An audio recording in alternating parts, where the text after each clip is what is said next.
Pierre, quel est le titre de l'histoire? Le valet qui fit feu de tout bois. Ah, il fit feu. Il fit feu. D'accord. Bon, on y va. Bah, fit feu.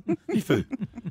À 50 ans, le vice-amiral à la retraite Denis Decrès, ancien ministre de la Marine sous Bonaparte, mène grand train, disposant d'une fortune confortable.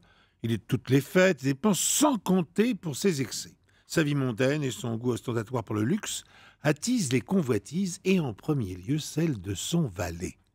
Celui-ci pense justement avoir trouvé le moyen de s'accaparer le capital de son maître. Son stratagème, s'il n'a rien de discret, a le mérite d'être expéditif. Il devrait sans aucun doute lui assurer le succès. Il va ensuite s'arranger pour brouiller les pistes menant à sa culpabilité.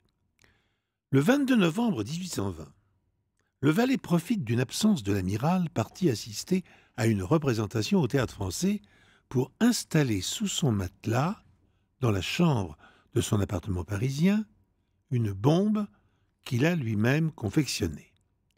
Il n'a plus qu'à attendre le retour de son maître, et celui-ci se met directement au lit pour un repos bien mérité. Mais voilà qu'après 1 heure de sommeil, Denis Decrès est réveillé par une odeur de brûlé. Il se lève pour voir ce qu'il en est.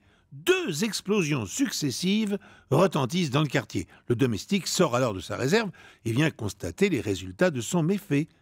Il se rend alors compte qu'il aurait dû plus forcer sur la charge explosive, car le vice-amiral n'a pas expiré. Brûlé sur tout le corps, il appelle à l'aide sous les restes de sa literie en morceaux. 2 versions.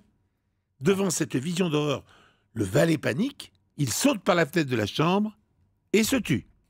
2e version. Devant cette vision d'horreur, le valet panique, il saute par la fenêtre de sa chambre et s'enfuit. Donc il saute dans la fenêtre de sa chambre, ça c'est sûr. Maintenant, c'est où il se tue, ou il est sauvé, il s'enfuit. Voilà. Est-ce qu'on peut savoir de quel étage il a sauté? Parce que s'il saute du 4e, j'ai peut-être un indice. La réponse est ça. Alors que si c'est du rez-de-chaussée. Apparemment, il était gardien. Alors, Marie, est-ce que vous voulez l'avis de quelqu'un autour de la table? Oui, je veux bien l'avis de Valérie. Ouais, c'est tout le monde veut l'avis de Valérie à chaque fois. Valérie, mais même moi, façon. tout le temps, moi, je lui demande son avis sur tout. Je vais acheter des chaussures, je demande l'avis de Valérie. Elle est intuitive. Non, mais vraiment, c'est vrai. Hein. À part sur Patoche, elle a eu beaucoup d'intuition.